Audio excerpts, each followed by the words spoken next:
In today's video, I'm going to teach you how to add users to manage your Cloudflare account.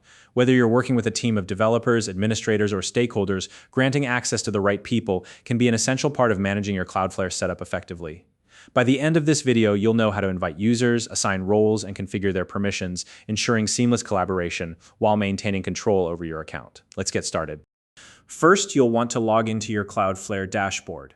This is the central hub for managing all aspects of your Cloudflare account, from your website settings to team access. Once you're logged in, you'll need to select the appropriate Cloudflare account for which you want to manage users. If you have multiple accounts, take a moment to ensure you're in the correct one so that you're making changes to the right setup. Now navigate to the Members section. To do this, look for the Manage Account option in the menu. Select it, and under that, you'll find Members. Click on Members to access the area where you can view and manage all the users associated with your Cloudflare account. Once you're in the Members section, you'll see an Invite button. Go ahead and click on that to start the process of adding a new user. This is where you'll specify the details of the person or people you want to invite to your account. Next, enter the email address of the user or users you want to invite.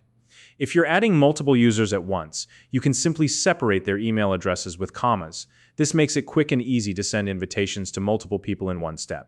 After entering the email addresses, it's time to decide on the scope of access for the user or users. Cloudflare allows you to choose between two types of access: account-wide access or zone-scoped access. Account-wide access gives users permissions across the entire account, while zone-scoped access restricts their permissions to a specific domain or set of domains within your account.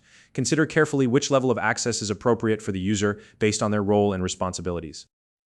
Next up, you'll need to assign a role to the user. The roles available will depend on your Cloudflare plan. For free, pro, and business plans, you can choose between administrator and administrator read-only. These roles give different levels of control, with read-only being the more limited option.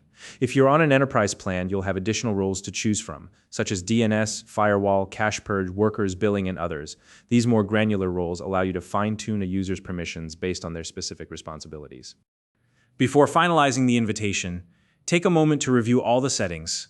Double-check that the email addresses, scope of access, and roles align with your intended access levels.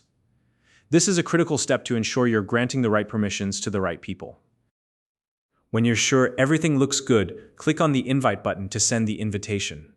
The invited user will receive an email prompting them to accept the invitation and join your Cloudflare account. It's a good idea to inform them directly as well, so they know to check their inbox and complete the process. For those using the enterprise plan, there's an additional option to streamline this process. If the user you're inviting already has a Cloudflare account, you can use the Direct Add feature. This allows you to bypass the email invitation process entirely, adding the user directly to your account. And that's it. You've successfully invited a user to manage your Cloudflare account. By following these steps, you can ensure that your team has the access they need while maintaining control over your account's security and functionality. If you found this video helpful, please like and subscribe.